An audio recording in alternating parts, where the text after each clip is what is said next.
Salut les amoureux du ballon rond, on commence cette revue de presse en France avec la 18e journée de Ligue 1 qui avait lieu hier soir. Et c'était le grand retour de Lionel Messi avec le Paris Saint-Germain qui s'est imposé 2-0 face à Angers. L'Argentin, champion du monde, fait la une de l'équipe qui titre « Sacré Messi ». La Pulga a réussi son retour au Parc des Princes en marquant notamment le deuxième but. Les Parisiens, sans briller, accentuent leur avance sur les Lensois. Pour le Parisien, c'était un retour en première classe pour Léo Messi. De son côté, l'Olympique de Marseille s'est également imposé contre 3 2-0. Alors la Provence estime que les Phocéens sont au triple galop. Tout sourit aux hommes de Tudor en ce début d'année, juge encore le quotidien local. L'autre Olympique, Lyon, s'est contenté d'un triste match nul 0-0 contre le FC Nantes et comme le note Le Progrès, l'OL se remet tout doucement dans le sens de la marche. La mauvaise opération en haut de tableau est pour le Racing Club de Lens qui a concédé le nul de partout contre Strasbourg. Pour l'Alsace, le Racing a su résister au RC Lens et va mieux après l'éviction de Julien Stéphan. Un club qui a repris du poil de la bête, c'est aussi l'OGC Nice qui a cartonné Montpellier 6-1.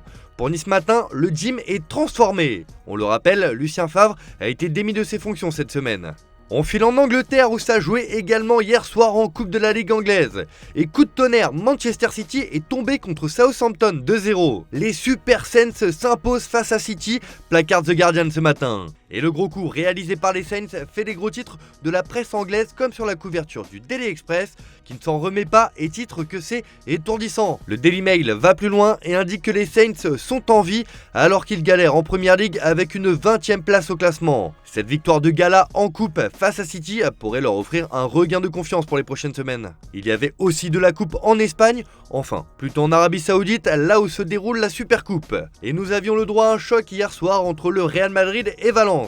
Les deux équipes se sont départagées au tir au but après un match nul un partout dans le temps réglementaire. Et ce sont les Madrilènes qui s'en sont sortis avec 4 transformations contre 3 pour Valence. Mais le grand monsieur de cette séance de tir au but a été Thibaut Courtois qui a décidé comme le placard de Marca ce matin. Madrid se qualifie pour la finale au tir au but, le Belge a été décisif, le jeu de Madrid a été terne face à une équipe de Valence qui a pris de l'envergure. Pour As, Courtois vaut une finale car les merengues lui doivent beaucoup sur cette rencontre. Mais Valence aura vendu chèrement sa peau et comme l'indique Super Déporté sur sa une, les joueurs de Gennaro Gattuso sortent avec les honneurs. De son côté, le FC Barcelone fait son entrée dans la compétition ce soir contre le Betis et comme le résume le journal Sport, les Catalans sont en quête d'un titre. En Italie aussi, on jouait en coupe et le choc du soir opposait l'AC Milan au Torino. Et là aussi, on a eu droit à une sacrée surprise avec la victoire du Torino 1-0. Cela fait la une de la Gazzetta dello Sport ce matin qui placarde que les Milanais ont vécu l'enfer du taureau.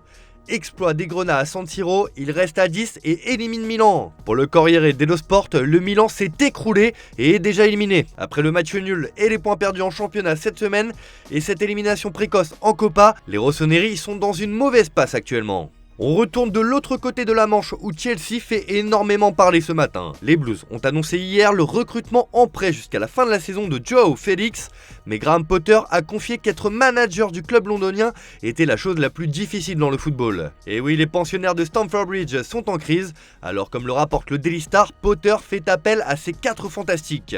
En effet, le coach a réuni Thiago Silva, Jorginho, César Azpilicueta et Matteo Kovacic afin de sortir de la crise et de trouver des solutions. Pour The Guardian, Potter est en plein combat pour sortir la tête de l'eau. Le Daily Mirror détaille un peu plus et indique que le patron des Blues, en difficulté, tient une réunion de crise avec 4 stars pour tenter de sortir de cette mauvaise période. Une information qui fait aussi les gros titres du Daily Express où le mot crise revient avec insistance. Espérons que Potter arrivera à conjurer le sort dans les prochaines semaines.